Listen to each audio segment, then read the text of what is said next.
Assalamualaikum warahmatullahi wabarakatuh. Halo semuanya teman-teman, selamat malam, selamat datang kembali di channel kesayangan kita, channel Ilo Ekstrim. Dan masih bersama saya Ilo, dimanapun teman-teman berada. Semoga teman-teman selalu dalam keadaan sehat walafiat, tanpa kekurangan satu apapun, amin amin ya robbal alamin. Dan pada kesempatan yang baik ini, kami akan membawakan satu kisah dari penulis asal kota Bandung, Jawa Barat, yaitu Bang Sidik. Oh, kisah-kisah dari Bang Sidik selalu menarik untuk disimak teman-teman ya. Ger banget horornya pokoknya. Tapi sebelum kita masuk ke dalam kisahnya, buat teman-teman mungkin yang belum subscribe, yuk diklik dulu tombol subscribe, jangan lupa lonceng notifikasinya juga dinyalakan agar teman-teman selalu mendapatkan notifikasi dari konten-konten yang akan kami upload di setiap harinya. Kami juga ingin mengucapkan terima kasih ya kepada seluruh teman-teman yang sudah selalu setia hadir, yang sudah selalu mendukung kami, karena teman-teman kami selalu bersemangat berkarya di setiap harinya. Oke, nggak pakai berlama-lama lagi, pasti udah gak sabaran kan untuk masuk ke dalam kisahnya. Kita langsung saja masuk ke dalam kisahnya. Mode horor on. Rampok di rumah kosong yang ditinggal mudik. Di pinggiran kota terdapat sebuah warung kecil yang jauh dari hiruk-pikuk kendaraan dan lampu jalan yang terang benderang. Tempatnya remang-remang, hanya diterangi oleh lampu neon tua yang berkedip dengan suasana yang kotor dan sedikit bau.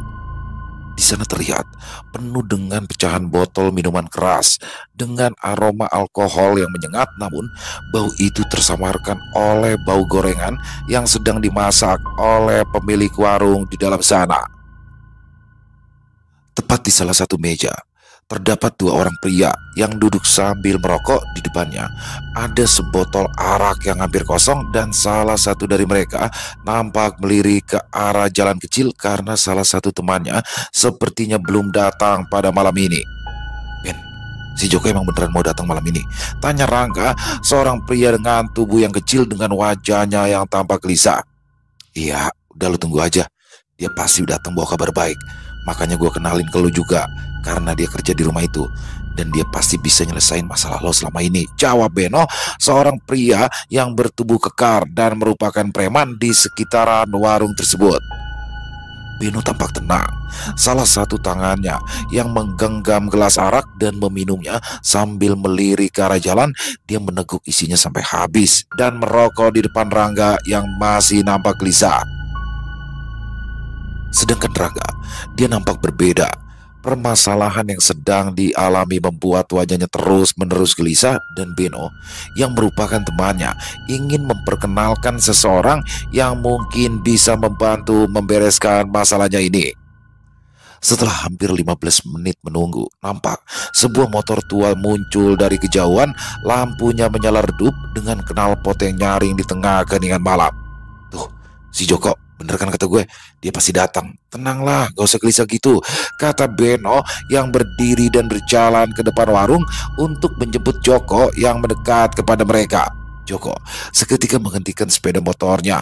Ketika sampai di warung tersebut, dia turun dari motor dan disambut oleh Beno. Bau alkohol langsung tercium olehnya, dan hal itu membuat wajah Joko langsung sedikit menjauh darinya. Nah kan, dia datang, kata Beno ke arah Rangga yang duduk di dalam warung. Sambil menoleh ke arah Joko, dia mengajaknya duduk dan kembali berkata padanya, gimana? Majikan lu udah pergi mudik? Joko duduk dengan tenang. Dia melirik ke kiri dan ke kanan di sekitaran warung tersebut. Beno memberikan satu batang rokok. Lalu tak lama kemudian Joko menyalakannya dan menghisapnya secara perlahan sebelum akhirnya dia berkata sesuatu kepada mereka berdua. Ya, mereka sudah berangkat ke keluarganya, jadi rumahnya kosong. Bahkan semua pembantu sudah mudik duluan, dan hanya gue doang yang disuruh jaga sampai mereka balik, kata Joko dengan nada yang pelan ke arah mereka. Beno tersenyum mendengar hal itu, sedangkan Rangga masih ragu atas apa yang dikatakan oleh Joko. Beneran? Lu gak apa-apa? Rumah majikan lu digasak malam ini? Tanya Rangga. Joko hanya menghisap rokoknya dengan pelan, lalu mengembuskan asapnya ke atas sebelum akhirnya menjawab perkataan Rangga. Ya, gue udah muak sama itu orang. Gara-gara istri dan anaknya meninggal karena kecelakaan, dia jadi sering uring-uringan. Jadi lebih baik kita gasak aja hartanya yang ada di dalam. Tapi potong Rangga, aman kan? Rangga benar-benar ragu, dan Beno yang ada di dekatnya langsung berkata kembali, Pasti aman lah. Lu gak usah khawatir kak. Ini si Joko udah rencanain jauh-jauh hari. Dan dia minta bantuan gue. Nah, gue lu ajak. Masalah jalur masuk dan keluar itu aman. Semuanya udah diatur sama si Joko. Joko sedikit tersenyum kala mendengar hal itu dari Rangga dan Beno. Lalu tak lama ia berkata kembali, yang pasti itu aman. Tapi gue gak bisa sendirian. Karena banyak barang besar yang gak bisa gue bawa sendiri. Jadi gue minta bantuan lo berdua. Masalah pembagian dan sebagainya nanti kita diskusikan setelah balik dari sana. Joko mencoba meyakinkan Rangga yang masih ragu dan dia hanya bisa mengangguk pelan. Karena mau bagaimanapun dia tampaknya mempunyai suatu masalah yang mengharuskan dia ikut dalam hal ini sekarang. Ya udah, kalau gitu gue balik lagi. Kita ketemu di gerbang belakang. Gue mau atur dulu agar rumah tersebut bisa dimatikan CCTV dan alarm di rumah itu. Lalu gue juga harus ngasih tahu satpam depan kalau lo semua adalah orang yang akan jaga rumah itu selama majikan gue pergi. Jadi gak bakal ada yang curiga ketika lo pada masuk. Beno dan Rangga akhirnya mengangguk. Sedangkan Joko mulai berdiri dan meninggalkan warung tersebut dengan motor usangnya. Rangga tampaknya masih ragu dengan apa yang akan mereka lakukan, namun Beno langsung menepuk baunya dan berkata, tenang, lu gak usah khawatir, semuanya aman kalau ada Beno. Dan pulang dari sini, lu bisa nyelesain semua permasalahan lu di rumah. Rangga hanya bisa mengangguk. Meskipun tak mengapa, rasa ragu itu tidak pernah bisa menghilang. Bahkan dia hanya bisa terdiam dan seperti merasakan ada sesuatu yang salah ketika dia melakukan hal tersebut dengan Beno dan Joko di rumah tersebut. Tak terasa, malam semakin larut. Joko sudah mengabarkan bahwa kondisi rumah tersebut aman dan mereka sudah bisa masuk ke rumah tersebut. Rupanya rumah yang akan menjadi target mereka nampak terpencil dan jauh dari perkotaan. Rumah majikan Joko berada di salah satu komplek kecil, sehingga Beno dan juga Rangga sedikit kesulitan untuk mencari lokasinya. Namun setelah beberapa puluh menit mencari, akhirnya mereka menemukannya. Dan ketika masuk ke dalam komplek tersebut, nampak satpam komplek tidak ada di posnya, sehingga mereka berdua bisa leluasa masuk ke dalamnya. Jalanan di komplek itu nampak tidak terlalu mulus. Ada beberapa lubang dengan lampu jalan yang sudah mati, sehingga Beno dan Rangga harus berhati-hati ketika melewati jalanan ini. Beberapa rumah juga nampak sudah ditinggalkan, dan itu nampak membuat suasana komplek tersebut berbeda dengan komplek-komplek yang sebelumnya. Bener kompleknya di sini. Masa di rumah-rumah kecil ini ada rumah orang kaya sih? Mana banyak yang kosong lagi rumahnya, kata Rangga dengan nada yang ragu. Beno tersenyum kecil. Dia menoleh sebentar ke arah Rangga dan berkata dengan nada yang pelan, benar, gue udah lihat fotonya di handphone si Joko. Dan bener ini jalannya. Emang rumahnya gede sendiri di antara rumah-rumah kecil ini. Rangga hanya mengangguk pelan kala mendengar hal itu, dan Beno kembali melanjutkan perjalanan tersebut hingga tak lama kemudian mereka berdua sampai di ujung jalan di komplek itu. Nampak ada sebuah rumah megah berdiri di dalam keheningan komplek yang sepi itu. Rumahnya 2 lantai dengan pilar-pilar besar di bagian depan dan pagar besi tinggi yang mengelilinginya. Rumah itu nampak berbeda dan terlihat kaya dibandingkan rumah-rumah yang lain ukurannya normal. Dan ketika mereka mendekat, Joko sudah menunggu mereka dengan motor usangnya di depan rumah. Gile, majikan lu kerja apa nih sampai punya rumah segede gini, kata Beno yang sedikit kagum dengan rumah yang ada di depannya. Joko hanya tersenyum kecil. Dia tidak menjawab apa yang Beno tanyakan dan langsung mengajak mereka ke belakang rumah melalui selokan kecil yang ada di sebelah rumah besar itu. Beno dan Rangga mulai mengikuti Joko dengan hati-hati. Mereka berjalan di atas selokan kecil itu hingga mereka semua sampai ke halaman belakang rumah besar itu. Di sana ada sebuah pintu kayu kecil yang terkunci, dan Joko langsung merogoh kunci cadangan di sakunya lalu membuka pintu kayu itu sebelum akhirnya terbuka. Nah, gampang kan? Kalau sudah masuk ke dalam, gue persilahkan lo berdua gasak semua isinya. Tapi ingat, nanti kita bagi rata. Beno tersenyum lebar dan Rangga terlihat tersenyum kecil. Sekarang mereka akhirnya masuk ke dalam sana. Dan ketika mereka masuk ke dalam, Beno langsung menepuk pundak Joko lalu berkata, lu bener-bener jahat ya memajikan lo. Dan gue suka sama itu. Kata Beno sambil tertawa. Begitu mereka masuk melewati pintu belakang, udara di dalam rumah terasa jauh lebih dingin daripada udara di luar.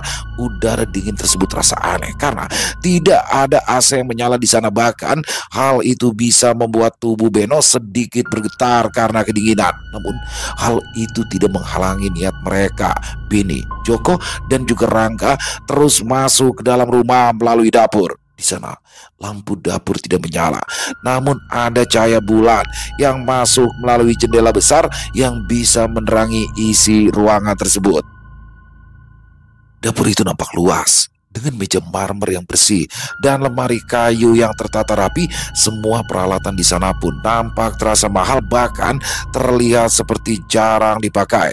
Ada deretan pisau besar yang tersusun rapi di dalam rak. Ada pula gelas-gelas kosong yang antik dan berkilau ketika cahaya bulan meneranginya. Lalu, tepat di ujung sana, ada sebuah kulkas 2 pintu yang menarik perhatian Beno. Dia langsung mendekat dan membukanya secara perlahan.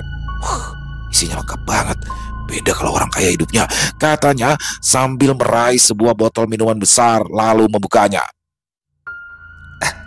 Kalau gua kaya, gua bisa minum kayak ginian nih tiap harinya nih. Joko dan Rangga hanya terdiam melihat kelakuan Beno di sana, dan dia langsung mengajak Rangga untuk semakin masuk ke dalam rumah. Rangga mengangguk pelan dan mengikutinya dari belakang, dan tak lama kemudian mereka akhirnya tiba di ruang tengah. Ruangan itu nampak luas dengan sofa kulit yang terlihat mahal dan karpet Persia yang lembut. Sebuah lampu gantung kristal tergantung di langit-langit, dan hal itu membuat Rangga terkesan karena mewahnya ruangan tersebut. Beno yang mengikuti mereka berdua dari belakang langsung terdiam ketika melihat ruangan itu. Buset, kalau gini bingung nih jadinya mau bawa apaan. Beno langsung melihat ke sekeliling ruangan tersebut. Di sepanjang dinding ruang tengah itu terdapat rak buku besar dengan koleksinya yang tertata rapi. Namun yang menarik perhatian Beno bukanlah rak buku-buku tersebut, melainkan lemari kaca yang berisikan perhiasan, jam tangan mewah, dan benda-benda antik yang ada di sudut ruangan. Dia melirik ke arah Joko, dan Joko hanya tersenyum sambil mengangkat tangannya untuk mempersilahkan Beno membuka lemari tersebut. Sedangkan dia hanya duduk di sofa sambil menikmati kedua temannya yang mulai mengambil barang-barang berharga di sana. Tanpa pikir panjang, Beno langsung membuka lemari itu dan mulai memasukkan barang-barang berharga ke dalam tas yang sudah mereka siapkan. Lalu Rangga pun ikut membantu mengambil jam tangan dan perhiasan tanpa ada keraguan. Ingat, jangan lupa bagian gue, kata Joko sambil tersenyum ke arah Beno. Beno sempat melirik ke arahnya, lalu tak lama ia berkata, santai, nanti kita bagi rata kalau kita udah keluar dari rumah ini. Beno semakin kalap dengan membawa semua barang yang ada di sana, dan Rangga terlihat hanya membawa perhiasan itu tanpa pernah berlari ke lemari lainnya untuk membawa barang-barang berharga di dalamnya. Nih, barang-barang kayak TV sama kulkas mau diangkut juga nggak nih? Tanya Beno kepada Joko dengan wajahnya yang nampak senang. Joko hanya menjawab dengan santai. Kalau itu gimana lu aja, bebas. Kalau mau diangkut, ayo kita angkut ntar sama-sama. Beno nampak bersemangat. Ia terus memasukkan semua barang yang bisa ia jual di luar sana ke dalam tasnya. Namun tak mengapa, Rangga nampaknya masih ragu dengan semua yang ada di sana, sehingga dia hanya membawa seperlunya dan memasukkannya ke dalam saku. Setelah hampir beberapa puluh menit mereka memasukkan barang-barang tersebut ke tas, Beno tampaknya ingin segera pergi dari rumah tersebut. Kayaknya udah cukup dah, barang-barang gede tinggalin aja. Ini aja kalau kita jual udah dapat untung banyak nih, kata Beno sambil mengangkat tasnya yang penuh dengan perhiasan dan barang mewah. Namun Joko yang melihat Beno ingin meninggalkan tempat itu tiba-tiba saja berkata, santai dulu lah, mau kemana sih? Toh nggak ada juga orang di sini. Makan-makan dulu lah kita, kata Joko yang duduk santai dan melihat mereka berdua yang masih berdiri di sana. Bener juga lu, jawab Beno sambil tertawa keras. Ya udah, tunggu di sini, gue ambil dulu makanan di kulkas. Beno langsung menurunkan tas berisikan perhiasan dan juga jam tangan yang ada di tangannya. Lalu ia berlari menuju dapur untuk membawa makanan yang tersedia di sana. Hatinya sangat senang. Dia benar-benar tidak menyangka bahwa dia bisa semudah itu mengambil barang-barang di rumah ini. Sambil tersenyum lebar, dia kembali membuka kulkas di dapur dan mengambil makanan yang ada di dalamnya. Namun, tepat ketika dia sedang asik mengambil makanan dan minuman, dia baru sadar bahwa rumah ini sepertinya terlalu sunyi untuk ukuran rumah orang kaya. Bahkan, dia tidak melihat minuman yang dia ambil, yang disimpan di meja marmer di rumah itu. Seperti ada yang menghilangkannya di sana. Dan dia tahu bahwa tidak ada orang selain mereka bertiga di rumah tersebut. Beno langsung menoleh ke sekeliling. Dia melirik ke kiri dan ke kanan, bahkan dia melirik ke arah pintu belakang yang masih terbuka lebar. Nampak ada sekelebat bayangan yang seperti sedang mengawasinya. Namun ketika dia melihatnya, bayangan itu seperti menghilang dan tergantikan oleh cahaya bulan yang menerangi dirinya di dalam rumah. Beno sepertinya tidak peduli dengan apa yang dia lihat, mungkin karena dia menganggap jika itu adalah halusinasinya saja. Bahkan ketika dia berteriak dan memanggil Rangga, dia hanya ingin dibantu agar bisa membawa makanan-makanan ini ke ruangan tengah tanpa tahu bahwa ada bayangan hitam yang sedang mengawasinya. Rangga, bantuin ngapa? Rangga yang mendengar hal itu dari ruang tengah langsung berjalan mendekat ke arah Beno, sedangkan Joko masih terlihat asik merokok di ruang tengah.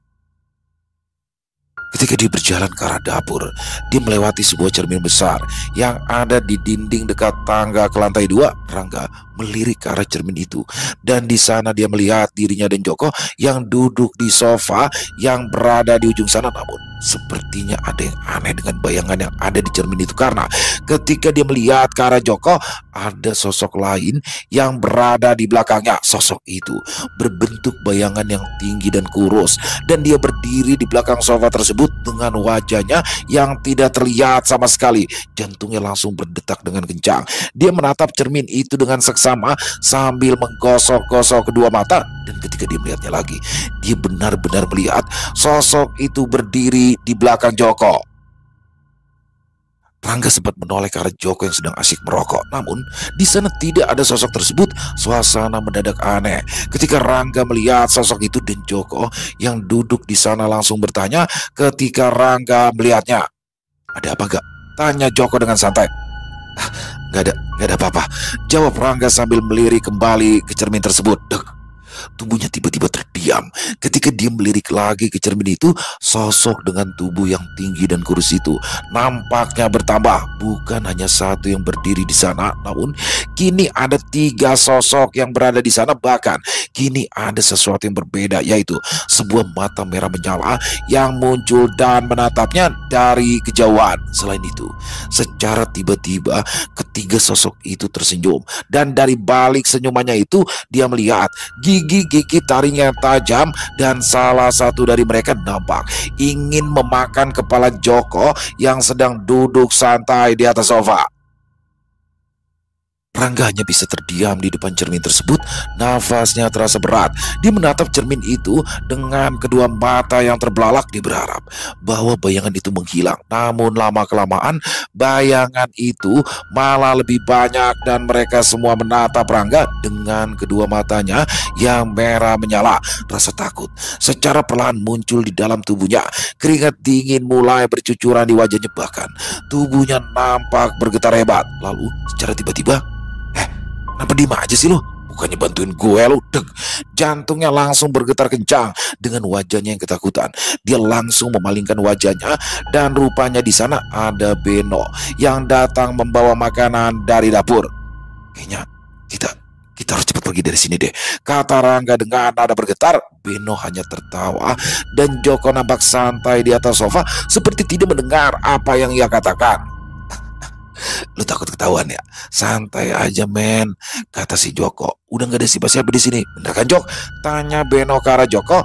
Joko hanya mengangguk di atas sofa, dan Beno pun mengajaknya untuk duduk di sofa tersebut. Rangga mengangguk pelan. Lalu dia menjauhi cermin itu dan berjalan ke arah Joko. Dia sempat menoleh ke arah dapur, di mana pintu belakang masih terbuka dengan lebar. Namun ada sesuatu di balik pintu itu, yaitu bayangan yang tadi dia lihat di cermin. Bayangan itu seperti menutupi cahaya bulan dan berdiri di balik pintu belakang dengan kedua matanya yang merah menyala. Ia menatap Rangga dengan tatapan yang tajam, dan tak lama kemudian mulutnya tiba-tiba muncul dan menyeringai sambil menutup pintu belakang dengan sangat keras. Brak! Goblok, apaan tuh? Beno kaget kala mendengar suara tersebut, dan Rangga langsung berlari ke arah Joko yang masih duduk di sofa. Jok, ayo balik. Rumah ini dengan benar. Udah cukup lama kita di sini. Joko yang sedang duduk hanya mengerutkan dahinya, lalu ia pun berkata, "Gak, lu itu kenapa sih, Gak?" tanyanya heran.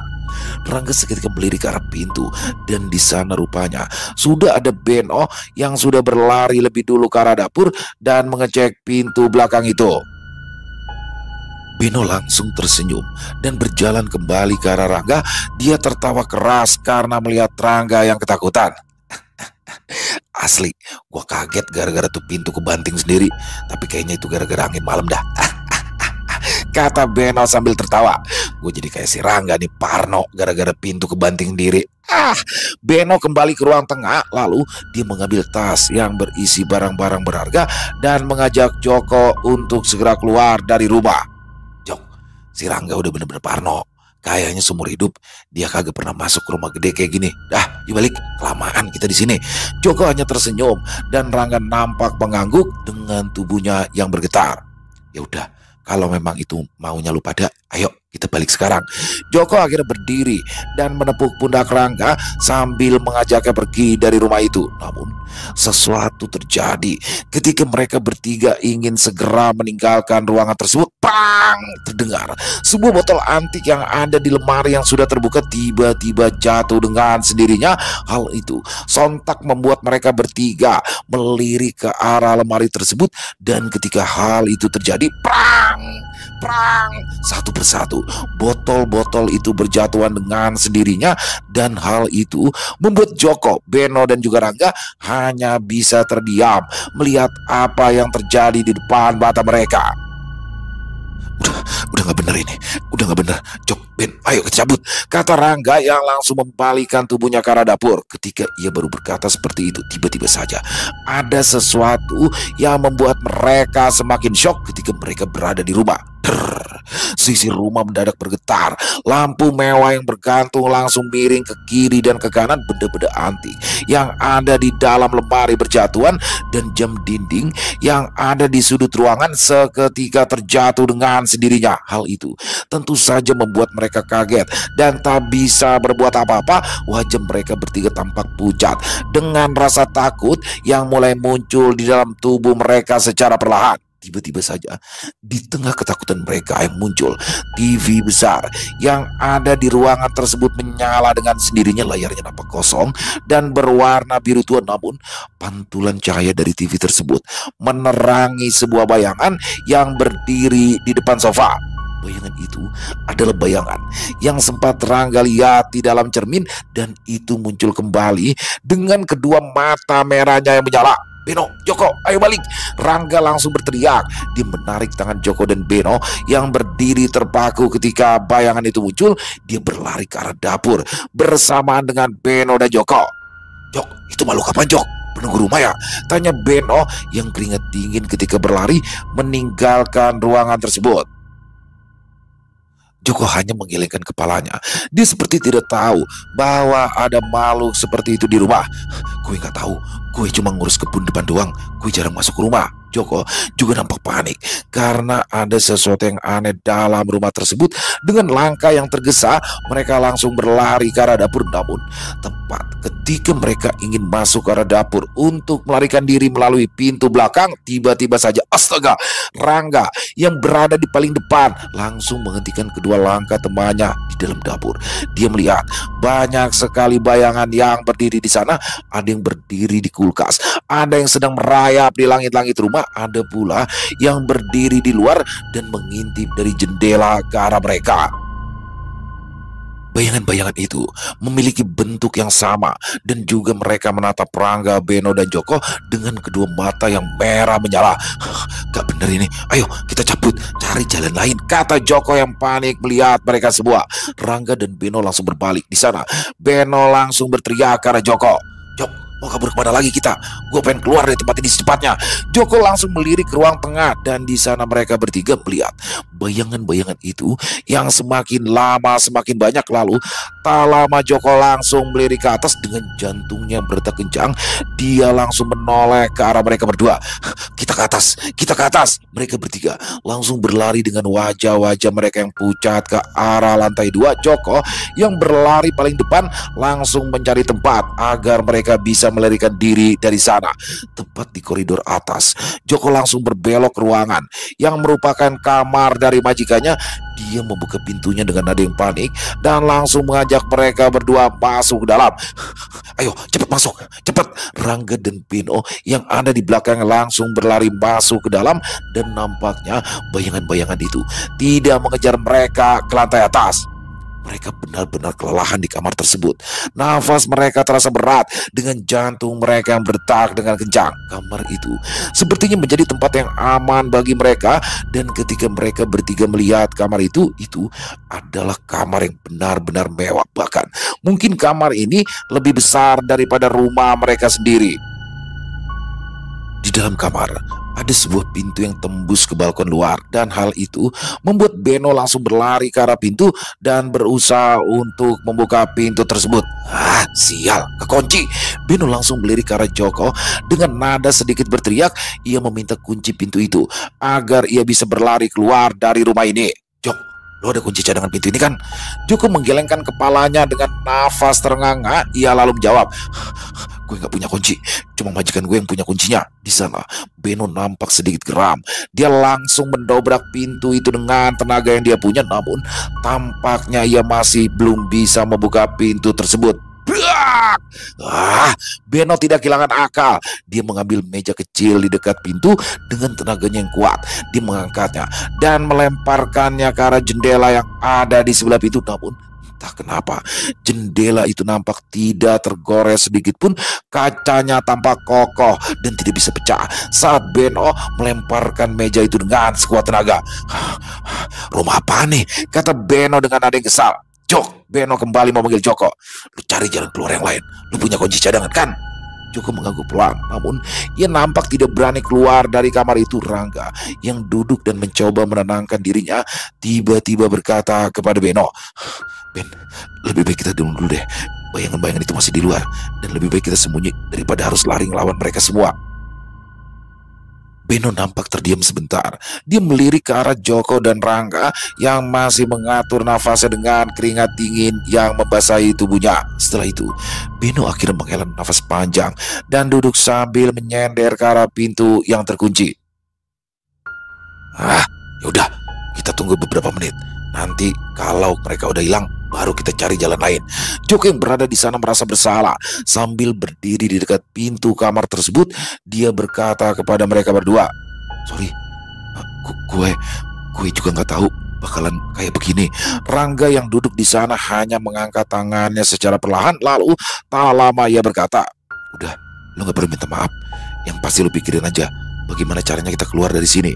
Beno yang masih duduk di dekat pintu balkon kini melirik ke seluruh ruangan tersebut. Di sana dia menemukan lemari kecil yang tertutup di bawah foto keluarga dari pemilik rumah tersebut. Beno ketika berdiri, dia mendekat ke lemari kecil itu lalu membukanya. Di sana dia melihat ada sebuah kotak perhiasan kecil yang terbuat dari kaca dan di dalamnya banyak sekali perhiasan yang mahal. Bahkan di laci yang kedua dia menemukan tumpukan uang berwarna merah yang banyak dan hal itu membuat Beno yang awalnya ketakutan kini kembali tersenyum melihat hal tersebut. Dia kembali membuka tasnya dan langsung memasukkan perhiasan serta uang-uang itu ke dalam tasnya. Namun tepat ketika dia memasukkan gepokan uang terakhir, tiba-tiba saja terdengar suara dan hal itu membuat tangannya langsung terdiam. Kakak, itu bukan uang kakak, tapi itu uang ayah yang didapat dari menumbalkan aku dan ibu di rumah ini. Beno yang mendengar hal itu langsung mencari dari mana asal sumber suara tersebut. Ternyata tepat di atas lemari itu ada sebuah lukisan besar yang merupakan pemilik rumah beserta keluarganya, satu ayah, ibu, dan anak perempuan kecil. Mereka tampak tersenyum dengan pose yang formal. Namun secara tiba-tiba mata dari anak perempuan itu lalu menyipit dan menatap Beno yang ada di bawahnya. Senyumannya tak lagi ramah, bibirnya memerah dan terbuka secara perlahan seperti sedang menertawakannya. Selain itu, mata sang ibu juga sama. Ia menatap Beno sambil tersenyum lebar. Bahkan kulitnya yang putih dan mulus di dalam foto tersebut kini berubah menjadi kemerah-merahan. Kulitnya seperti terkelupas dan berubah menjadi sebuah daging tanpa kulit di wajahnya. Wajah Beno mendadak pucat. Dia langsung berbalik ke arah belakang dan berlari ke arah Rangga dan Joko yang berada di dekat pintu kamar. Kita kudu cepet-cepet nih, cari jalan keluar dari sini. Gimana caranya? Katanya dengan ada yang panik. Rangga dan Joko yang melihat Beno nampak aneh. Bahkan salah satu tangannya terlihat menunjuk-nunjuk ke arah foto keluarga yang menempel di dinding. Tapi Rangga dan Joko seperti tidak melihat apa-apa dalam foto tersebut, dan hal itu membuat mereka berdua sedikit kebingungan. Kenapa lu pada diem? Kata Beno yang semakin panik. Ayo cepet keluar! Beno berteriak sambil menabrak tubuh Joko yang berada di dekat pintu. Dia langsung menarik pintu kamar dengan keras. Lalu tepat ketika kaki Beno keluar kamar, tiba-tiba saja ada sesuatu yang berjalan tepatnya dari arah langit-langit di atas mereka. Suara itu seperti seseorang yang sedang berjalan di dalam loteng rumah itu, namun dia terlihat seperti sedang menyeret sesuatu di sana. Rangga yang mendengar hal itu seketika langsung melirik ke atas sana dan ia langsung berlari mengejar Beno yang keluar dari kamar tersebut. Sedangkan Joko dia berlari paling akhir karena dia merasa bahwa kamar itu baik-baik saja, tapi karena mereka berdua pergi, dia pun akhirnya mengikuti. Namun tiba-tiba saja dari atap kamar muncul sesuatu yang merangkak dengan cepat. Wujudnya berwarna hitam seperti bayangan dan merangkak dari dalam kamar. Joko yang tahu ada sesuatu di belakang sana tiba-tiba mempercepat langkahnya. Namun sayang, tiba-tiba saja ada beberapa tangan kurus dan hitam yang menarik tubuhnya kembali ke dalam kamar. Rangga, Beno! Dia berteriak-teriak memanggil kedua temannya. Rangga dan Beno sempat berhenti dan berbalik melihat tubuh Joko yang ditarik kembali ke dalam kamar. Dia meronta-ronta, namun rupanya tangan itu tidak bisa dilepas sehingga tubuhnya ditarik dengan paksa ke dalam kamar tersebut. Rangga tergerak untuk kembali dan menyelamatkannya, namun hal itu ditahan oleh Beno. Ngapain? Lu mau mati? Udah, biarin aja dia. Kita kabur sekarang juga. Yang penting kita berdua selamat dulu, kata Beno dengan ada yang panik. Rangga yang melihat tubuh Joko menghilang di dalam kamar seketika langsung berbalik arah dan berlari mencari cara agar mereka bisa kabur dari tempat ini. Maafin gue, Jok, kata Rangga sambil berlari mengikuti Beno. Mereka akhirnya kembali turun mencoba untuk keluar melalui pintu depan rumah. Beno berpikir bahwa pintu depan biasanya terkunci dari dalam dan dia bisa membukanya dari dalam rumah agar bisa kabur keluar. Beno tidak menyadari bahwa bayangan-bayangan hitam yang Rangga lihat di ruangan tengah nampak sedang menonton mereka dalam kegelapan.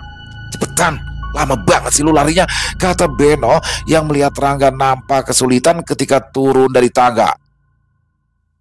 Beno turun terlebih dahulu ke ruangan tengah, sedangkan Rangga masih terengah-engah di tangga. Dia berlari terlebih dahulu untuk membuka pintu depan tanpa menunggu Rangga. Namun tepat ketika dia turun ke lantai bawah dan akan berlari menyusul Beno, tiba-tiba saja sosok hitam yang dia lihat di cermin muncul tepat di hadapan wajahnya. Dia muncul begitu saja sehingga Rangga tak bisa lagi menahan tubuhnya dan langsung menabrak bayangan tersebut. Tubuhnya menembus bayangan itu, namun secara tiba-tiba tubuhnya terasa panas dan lama-kelamaan kulitnya melepuh secara perlahan. Rangga mencoba berteriak, namun entah mengapa teriakannya itu tak terdengar oleh Beno yang sudah berlari ke pintu depan. Bayangan yang muncul itu lalu berbalik. Dia menatap Rangga secara perlahan. Dengan kedua matanya yang merah, tak lama bayangan itu seperti melahap tubuhnya secara perlahan. Dia menarik tubuh Rangga ke dalam bayangannya. Rangga mencoba berteriak, bahkan tangannya melepuh. Terlihat seperti sedang menggapai Beno yang masih berlari di sana. Tak lama kemudian, tubuhnya menghilang secara perlahan bersama dengan rasa sakit yang ia derita ketika seluruh kulitnya terkelupas dengan sendirinya di sana. Ah, sial, ternyata pintunya dikunci. Beno menggebrak-gebrak pintu itu dan pintunya tak bergeming sama sekali. Dia juga sempat memukul jendela besar yang ada di dekat pintu itu, namun kacanya tidak pecah. Saat ia hantam oleh kedua tangannya, Beno masih berpikir keras kemana dia harus keluar. Cari jalan lain gak? Karena pintu depannya. Beno membalikkan tubuhnya dan mencoba memanggil Rangga, namun ternyata Rangga sudah menghilang di sana. Yang ada hanyalah bayangan-bayangan hitam yang sedang mengelilinginya dengan kedua matanya yang merah. Beno nampak gemetar. Dia mundur selangkah, namun dia mencoba memberanikan diri karena dari ketiga orang tersebut hanya dialah orang yang paling berani. Hei, lo apain Rangga sama Joko? Gua nggak takut, kata Beno sambil meraih sebilah pisau di salah satu saku celananya. Sosok itu tidak menjawab. Mereka hanya melayang dan mendekat ke arah Beno yang ada di depan pintu rumah. Minggir, minggir kalau semua, minggir! Beno berteriak, lalu dia mengibaskan tangan dengan pisau yang ia genggam. Bayangan-bayangan itu tidak bergeming, bahkan semakin lama bayangan itu semakin banyak dan kini sudah mengelilinginya. Tak lama kemudian nampak tangan-tangan hitam muncul dari bayangan yang ada di lantai. Jari-jarinya panjang, kurus dan berkerut. Tangan-tangan itu muncul dengan meneteskan cairan hitam pekat yang berbau busuk seperti bangkai. Dan tanpa Beno sadari, tangan-tangan itu langsung menangkap kakinya dan menariknya secara perlahan. Beno seketika meronta dan menendang keras, tapi tangan-tangan itu mencengkramnya dengan kuat. Tolong, Rangga, Joko, tolongin gua! Beno berteriak dengan keras, namun tak ada siapapun yang menjawab teriakannya itu karena kedua temannya sudah lebih dulu menghilang. Tangan-tangan itu semakin banyak merayap ke atas tubuhnya dan membelit kakinya hingga ke dada. Semakin lama bayangan itu menelan tubuhnya. Dengan usahanya terakhir, dia masih bisa berteriak meskipun ada tangan hitam yang mencoba untuk menarik kepalanya hingga akhirnya tubuhnya menghilang. Tubuh Beno kini benar-benar menghilang, menyisakan tas besar berisi perhiasan dan barang-barang mewah yang ia bawa dari rumah tersebut. Setelah itu, rumah besar itu akhirnya mendadak sunyi ketika mereka menghilang. Bayangan-bayangan yang menyeramkan itu menghilang secara perlahan dan suasana yang menegangkan itu seketika kembali menjadi normal. Lampu rumah yang mati secara tiba-tiba menyala dengan normal. Bahkan lampu tersebut menerangi seluruh ruangan dan taman yang ada di rumah tersebut dengan sendirinya. Entah apa yang terjadi di dalam sana. Namun setelah kejadian itu, semua pintu dan jendela yang sebelumnya terkunci rapat tiba-tiba terbuka dengan lebar. Angin malam langsung berembus dan masuk ke dalam sana seperti sedang membersihkan sisa-sisa dari ketiga orang yang menghilang di dalam rumah. Namun ada seseorang yang sedang duduk di kursi depan pos security itu. Dia terlihat santai sambil menghisap rokok yang ada di jarinya. Dia mendengarkan Beno berteriak. Dia hanya tersenyum sambil melihat ke arah rumah besar itu dari luar. Dan tepat ketika kondisi rumah sudah kembali sunyi, dia langsung mematikan rokoknya dan berdiri menatap rumah tersebut dengan senyuman yang lebar. Maaf kawan, kalau aku tidak memberitahu kalian. Rumah ini selalu meminta makan setiap tahunnya, dan aku ditugaskan oleh pemilik rumah untuk mencari makanannya di setiap tahunnya. Semua orang, termasuk anak dan juga istri pemilik rumah ini, sudah dikorbankan. Dan di tahun ini kalian berdua yang menjadi tumbal. Rupanya itu adalah Joko yang entah bagaimana caranya dia yang tadinya menghilang ke dalam kamar bisa kembali duduk di luar rumah dengan tubuhnya yang tenang. Dia menghela nafas panjang, lalu tak lama ia meraih sebatang rokok lagi yang tersisa dan menyalakannya tanpa pernah menghisapnya. Dia melemparkan rokok itu ke depan rumah dan tak lama kemudian dia mengeluarkan ponselnya lalu menekan sebuah nomor dan mencoba menghubunginya. Entah siapa yang dia akan hubungi. Namun ketika telepon sedang memanggil, dia nampak kening sejenak lalu sambil tersenyum kecil dia mulai berkata kepada seseorang yang menerima panggilan telepon tersebut, "Pak, silakan kembali ke rumah karena semuanya sudah beres." Di speaker teleponnya terdengar seseorang yang tertawa yang samar dan pada saat itu juga Joko menutup teleponnya dan membalikan tubuhnya ke arah gerbang depan yang besar di sana. Dengan kunci cadangan yang dia bawa, dia membuka gerbang tersebut lalu berjalan kembali ke arah motornya yang ia tinggalkan di dekat rumah itu. Dia sempat melirik ke arah rumah yang kini dia tinggalkan dan nampak di dalamnya banyak mata-mata merah yang menyala, menunggu diberi makan di tahun berikutnya seperti yang dia lakukan di tahun ini. Selesai. Wah, luar biasa kisah dari Bang Sidik. Bener-bener keren nih kisahnya nih. Saya suka nih, dan apa namanya, kayak genre yang berbeda ya. Bagaimana seorang perampok yang ternyata dia udah ngerampok segitu banyaknya, udah masuk, udah senang ya kan. Wih, bagaimana rumah gede tanpa penghuni, yang mana pembantunya ini bekerja sama nih, dibantu oleh pembantunya. Ternyata rumah itu adalah pemiliknya pelaku pesugihan yang mana membutuhkan tumbal di setiap tahunnya dan tumbalnya itu berganti-ganti. Dan ternyata di sini bagaimana plot twistnya adalah Joko bekerja sama dengan sang pemilik rumah yang mana istri dan anaknya juga ditumbalkan demi kekayaan. Ngeri banget ya. Bagaimana di sini Beno dan juga Rangga akhirnya menjadi korban. Keren, pakai banget kisahnya. Kepada Bang Sidik kami ucapkan terima kasih. Dan oh iya, bicara soal mudik ya buat teman-teman, rumah yang tinggalkan mudik dipastikan safety ya, dipastikan aman, dan titip-titip tuh sama pengurus lingkungan, sama tetangga yang nggak pulang ya teman-teman ya. Dan yang masih barang berharganya benar-benar diamankan sama namanya. Oke. Dan silakan buat teman-teman mungkin yang punya komentar lain, yang punya pendapat lain, bisa menuliskan di dalam kolom komentar ataupun hanya sekedar saling menyapa. Insya Allah kami akan menjawabnya satu persatu. Buat yang suka dengan videonya, dengan kisahnya, bisa diklik tombol like, tombol jempolnya. Boleh juga dong dibantu di share ya link videonya ini ke teman-teman yang lain agar juga ikut merasa terhibur. Dan sekali lagi buat yang belum subscribe, yuk diklik tombol subscribe-nya, lonceng notifikasinya juga dinyalakan agar teman-teman selalu mendapatkan notifikasi dari konten-konten yang akan kami upload di setiap harinya. Dan untuk channel ILO Extreme ini kami upload setiap hari teman-teman, setiap malam jam 7 malam waktu Indonesia bagian Barat. Oh ya, buat teman-teman juga yang mungkin punya kisah horor misteri ya, yang diangkat dari kisah nyata yang berdasarkan pengalaman pribadi, apabila mungkin berkenan dibawakan di channel kami, silakan bisa mengirimkannya ke nomor telepon kami yang ada di bawah sini, dan bebas ya, dalam bentuk tulisan boleh, dalam bentuk audio atau voice note boleh, senyamannya teman-teman aja. Dan buat teman-teman yang sudah mengirimkan kisah, kami ucapkan terima kasih. Di akhir kata, saya ILO mengucapkan permohonan maaf apabila mungkin dalam pembawaan kisahnya ada kata-kata saya yang salah ataupun ada kata-kata saya mungkin yang kurang berkenan. Saya mohon dibukakan pintu maaf yang seluas-luasnya. Sampai berjumpa lagi di konten-konten kami selanjutnya yang pasti tidak kalah ngerinya, yang pasti tidak kalah seramnya. Masih bersama saya ILO di channel ILO Extreme. Salam sehat, sukses selalu untuk kita semua.